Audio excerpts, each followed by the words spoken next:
நீதித்துறையின் மாண்பை சீர்குலைத்து சமுதாய பேரழிவிற்கு வழிவகுக்கும் சில அரசியல் கட்சிகள். நீதித்துறை வருத்தம். அனைவருக்கும் வணக்கம். இன்றைய நாளில் நீதித்துறையின் மீதான நம்பிக்கையை, இறையாண்மையை கெடுத்துவிடும் வகையில் சில அரசியல் கட்சிகள் செயல்பட்டு வருகின்றன. நாட்டின் முதுகெலும்பாக இருந்து சட்ட ஒழுங்கை பாதுகாத்து இந்திய அரசியலமைப்பு படி தனி மனிதனுக்கான சுதந்திரத்தை வழங்கி அவனது உயிரையும் உடைமையையும் பாதுகாக்கும் வகையில் செயல்பட்டு வரும் நீதித்துறைக்கு களங்கம் விளைவிக்கும் வகையில் சில சமுதாய அக்கறையற்ற நபர்கள் நீதித்துறை மீது, நீதியரசர்கள் மீது தவறான விமர்சனங்களை வைத்து நீதித்துறையை பெரிதும் வருத்தமடையும் செயலில் ஈடுபட்டு வருகின்றன. ஒரு தனி மனிதனின் நியாயமான கோரிக்கைகளை நிறைவேற்ற பாதுகாவலனாக இருந்து வரும் நீதித்துறையின் மீது ஒரு நம்பிக்கையற்ற போக்கை உருவாக்கும் இத்தகைய நபர்களின் நடவடிக்கை வருங்காலத்தில் சமுதாய பேரழிவை உருவாக்கிவிடும் ஓர் அபாயம் இக்காலகட்டத்தில் உருவாகத் தொடங்கிவிட்டது. கடவுளுக்கு நிகராக மதிக்கத்தக்க மாண்புமிகு நீதியரசர்களையே விமர்சனங்களுக்கு உட்படுத்தி அவர்கள் பெயருக்கும் பதவிக்கும் களங்கம் விளைவித்து ஒட்டுமொத்தமாக நீதித்துறையையே அசிங்கப்படுத்த முயலும் இத்தகைய செயல்பாடுகள் வருங்காலத்தில் நீதித்துறையின் மீது மக்களுக்கு உள்ள நம்பிக்கையை சீர்குலைத்து நாட்டின் அமைதியை அடியோடு அழித்துவிடும்.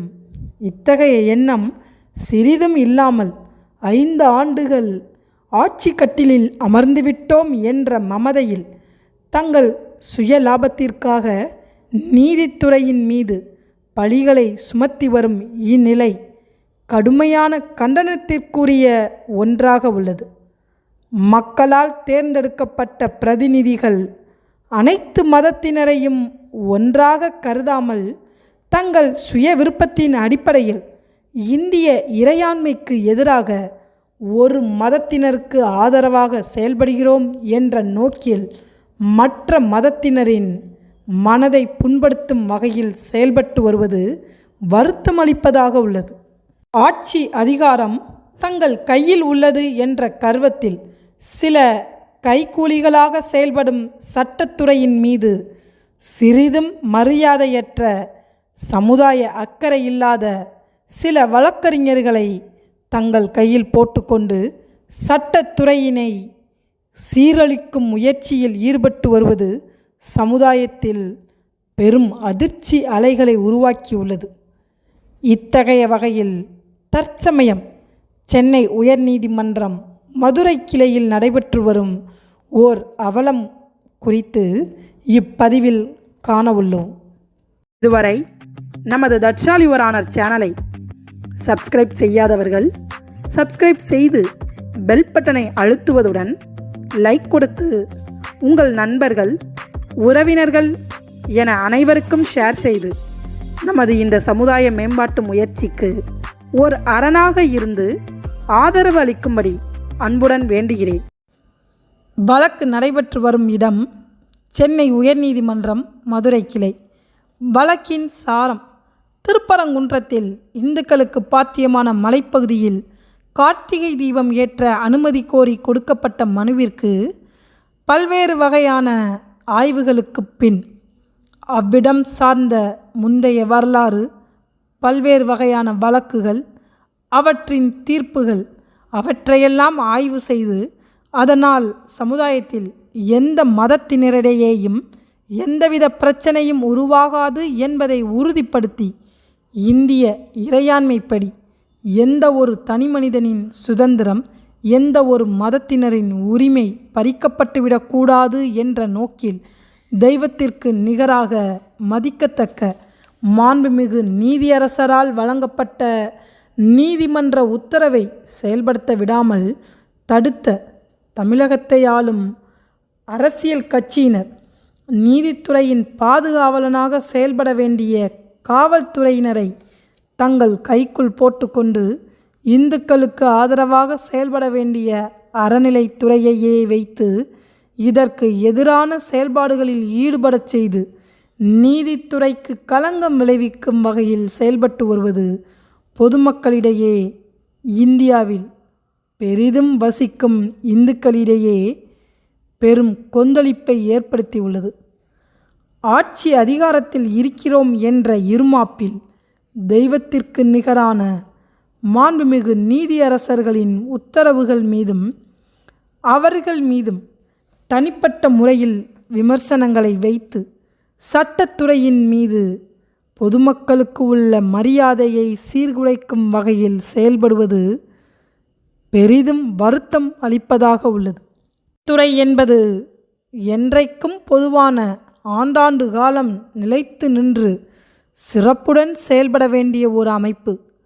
அதற்கு பங்கம் விளைவிக்கும் வகையில் செயல்படும் அரசியல் கட்சியினரின் செயல்பாடு வருங்கால இந்தியாவில் நீதித்துறையினையே நிலைகுலைய வைத்துவிடும் ஒரு நிலைக்கு தள்ளிவிடும். மதச்சார்பற்ற இந்தியாவில் ஆளும் கட்சியினர் எந்தவித மதத்தின் மீதும் பற்று வெறுப்பு கொள்ளாமல் மக்களுக்கு வேண்டிய நல்லதை செய்யும் மனப்பான்மை கொண்டவர்களாக இருக்க வேண்டும்.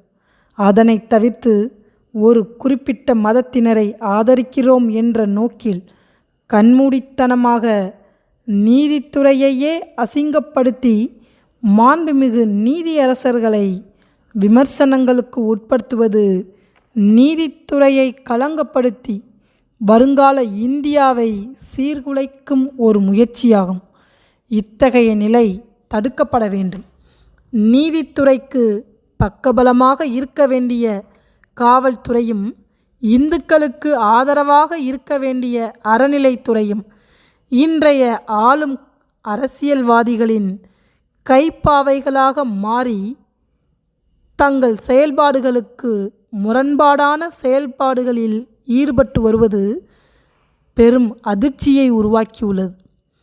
நீதித்துறையில் பணம், பதவி என்பவற்றிற்கு விலை போய் இன்று சட்டத்திற்கும் மாண்புமிகு நீதியரசர் அவர்களுக்கும் எதிராக குரல் எழுப்பும் சில வழக்கறிஞர்களின் செயல்பாடு மிகவும் கண்டிக்கத்தக்கது. இதை நீதித்துறையில் உள்ள நடுநிலையான மற்ற வழக்கறிஞர்கள் பார்த்து கொண்டு சும்மா இருக்க மாட்டார்கள் என்பதை அவர்கள் நினைவில் கொள்ள வேண்டும். இத்தகைய வகையில் ஆட்சி அதிகாரத்தில் இருக்கும் அரசியல் கட்சியினர் காவல்துறையையும் அறநிலைத்துறையையும் தங்கள் மிரட்டலில் அடிபணிய வைத்து நீதித்துறையின் செயல்பாட்டிற்கு பங்கம் விளைவிக்கும் வகையில் செயல்படுவது அனைவருக்கும் வருத்தம் தரும் செயல்பாடாகவே உள்ளது. நீதித்துறையின் மாண்பு காப்போம், தனி மனிதனின் சுதந்திரம் பாதுகாக்கப்பட வழிவகுப்போம். That's all your honour. மீண்டும் புதிய சமுதாய சிந்தனை கருத்துக்களுடன் சந்திப்போம். நன்றி, வணக்கம்.